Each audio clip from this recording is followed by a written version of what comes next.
I know what you're thinking, not another RE9 theory video. Everybody has been posting their own theories, and I'm sure you guys have heard plenty of insane and possibly some really good theories about RE9. Well, I got one more for you, but before you click away, hear me out on this one, because honestly, I'm kind of excited about this one. This theory hit me out of the blue after I saw some interesting updates about the demo for Resident Evil 9 that was available at Summer Game Fest, and after thinking more on it, I feel really good about this one, guys. The funny thing is, as of the time of me recording it, I don't think I've seen a single person come up with this concept or theory yet on YouTube. Well, not that I know of. Obviously, I haven't been through every single video out there on YouTube, but of the ones within my circle of creators I know and I watch constantly, and even some of the bigger ones out there that you guys probably know of, like Resident Evil and Spear Hunter, yeah, nobody's talking about this theory. So, hopefully I'm the first, and hopefully this theory sounds as good as it does in my head. Otherwise, I'm gonna look pretty damn stupid. Before we jump into today's video, if you end up having a lot of fun hearing me rant about this pretty fucked up theory, consider subscribing to the channel. I do ranking videos, theory videos, and of course I post updates on all of the upcoming major survival horror games. Also, if you enjoyed today's topic, hit that like button as well to help me with that sweet algorithm. Anyway, before I talk about the specific theory that I have in mind when it comes to Resident Evil 9, there are some things I want to address. First off, I want to thank Resident Evil, as they are the one that I personally noticed point out a key detail that leads to my theory. In fact, their tweet actually inspired this entire video. Also, while I've been thinking about this theory, there have been a lot of you commenting exactly what's been on my mind by mentioning a certain architect. There's a lot of you, but I want to give you guys a quick shout out if you're one of these people, as honestly, you guys are kind of the ones that also help inspire me to just cave and make this video, because clearly a lot of you are thinking the exact same thing that I am. Okay, but with that out of the way, let's jump straight into it. Now, as at the time of me recording this video, there are 3 potentially confirmed locations that we'll be visiting at some point in Resident Evil 9.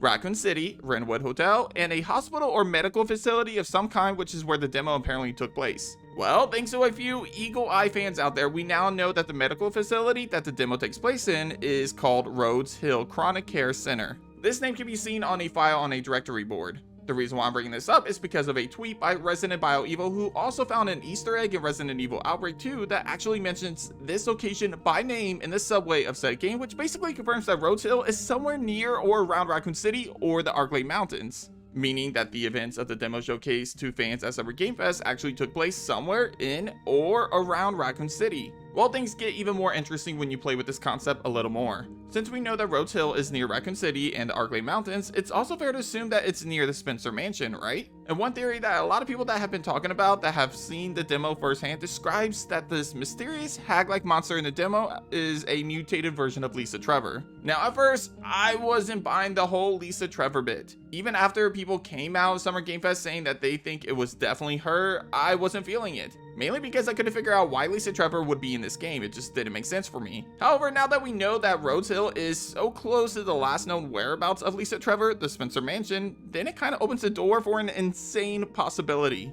Before I dive into that theory, we need to talk about Lisa's backstory a little more. Lisa Trevor is the daughter of Jessica and George Trevor. George Trevor was the architect that was hired by Oswald E. Spencer to build the Spencer Mansion. After the completion of the mansion, Trevor's wife and daughter were kidnapped by Umbrella and used as test subjects due to them potentially knowing a little too much about the secrets of the Spencer Mansion.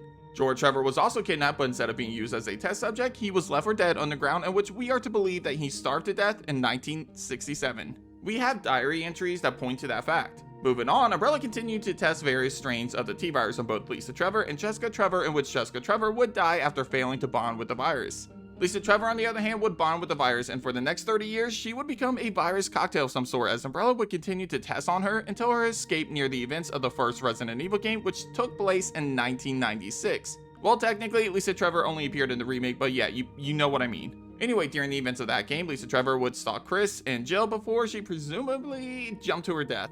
This is until we played the Umbrella Chronicles as Albert Wesker, in which we learn that she is alive and he ultimately traps her under a chandelier moments before the mansion explodes. Now, we've always assumed that Lisa Trevor died in this explosion, or even after the bomb that destroyed Raccoon City.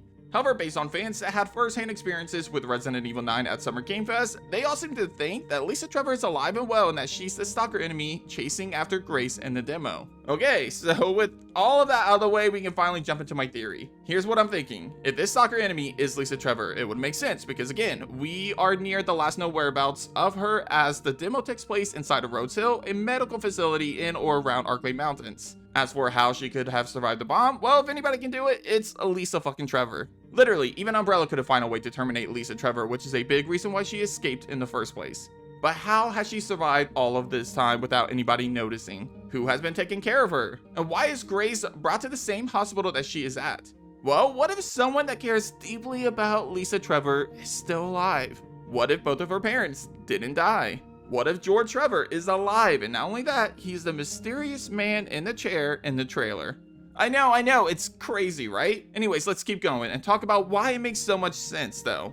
The last known whereabouts of George Trevor was a hidden room under the Spencer mansion, in which we are led to believe that George Trevor died here due to starvation. Yet when we arrive at this location and find his journal, his body is nowhere to be found. We also find a secret passage hidden under George's tombstone, meaning there's a strong possibility that the man that built this damn mansion is aware of its existence, right? So maybe George didn't die here. Maybe he escaped via this passage. If this is true, now the question becomes, why didn't he come and save his wife and daughter from Umbrella? Or why didn't he expose Umbrella after what they did to him? Well, my thought is that maybe he just didn't know Jessica and Lisa were alive. Maybe he was informed or found out somehow that they were killed by Umbrella to cover up any loose ends. Moving on, after George escaped and believed his family to be dead, he went into hiding for fear of Spencer finding out he was alive and having him assassinated. Now, this is probably where we hit the true biggest plot point that I'm having trouble kind of solving, honestly, guys. Considering that Lisa Trevor was 14 years old when George was captured by Umbrella, this would mean, at the very least, George was already in his 30s. This was 1967, mind you. Meaning that if George is alive and well in Resident Evil 9, the dude is like in his 90s, and that mysterious man looks a lot younger than 90 years old, just saying. So, the only explanation is that at some point between his escape and Resident Evil 9, clearly he got infected with some sort of virus or something. Again, I'm drawing a blank here, so if anybody has any suggestions on how I can explain this part of my theory out, please help me out in the comments. Moving on, let's say that after Raccoon City was destroyed, or even after Spencer's death, George found out about what really happened to his daughter somehow, and he went back to the ruins of the Spencer mansion in Raccoon City to find her. And he eventually did. Then over time, he continued to search for a way to save her and cure her of her infection while hiding out in Rhodes Hill. Eventually, he learned about Daylight, the vaccine that Alyssa and the rest of the survivors of Resident Evil Outbreak took to cure them of the T-virus. Because of this, he hunted Alyssa down, but in an effort to kidnap her, he killed her by mistake. Grace was put into like some sort of witness protection program to hide her from the murderer, and since then, George Trevor has been looking for the daughter of Alyssa Ashcroft, the Ashcroft as he says in the trailer, to get her blood that carries the Daylight antibodies that could be used to save his daughter, Lisa Trevor. I know this is pretty fucking nuts, and I know it's a stretch, but when you think about all of the things relating to what we've seen and what we've heard, this theory doesn't seem that crazy. Rhodes Hill is the location of the demo. Grace wakes up here after being kidnapped while investigating Brentwood Hotel, a place where her mother died at and a place that George might have been waiting at, knowing that Grace will return here at some point. There's a machine drawing Grace's blood. Her mother took the Daylight vaccine in Outbreak, and there's a chance that it was passed down to her. According to people that saw the demo, the mysterious stalker enemy resembles a mutated Lisa Trevor. Lisa Trevor's last known whereabouts was the Spencer mansion, which just so happens to be near Rhodes Hill. Her father's body, George Trevor, was never found, and there was an escape route near where he died at. He built a mansion, and he was aware of all the secret passages. And according to leakers like Dust Gollum, Resident Evil 9 will apparently solve a story and mystery that has been around since the first Resident Evil game. Yeah, it just all adds up. Don't get me wrong, I still want the villain to be Oswald E. Spencer because of a theory that I've been talking about for over a year now, plus I have a bet with a friend of mine, but even I gotta admit, this theory doesn't sound half bad, now does it? Anyway, hit up the comment section and let me know what you guys think of this theory. Am I absolutely crazy?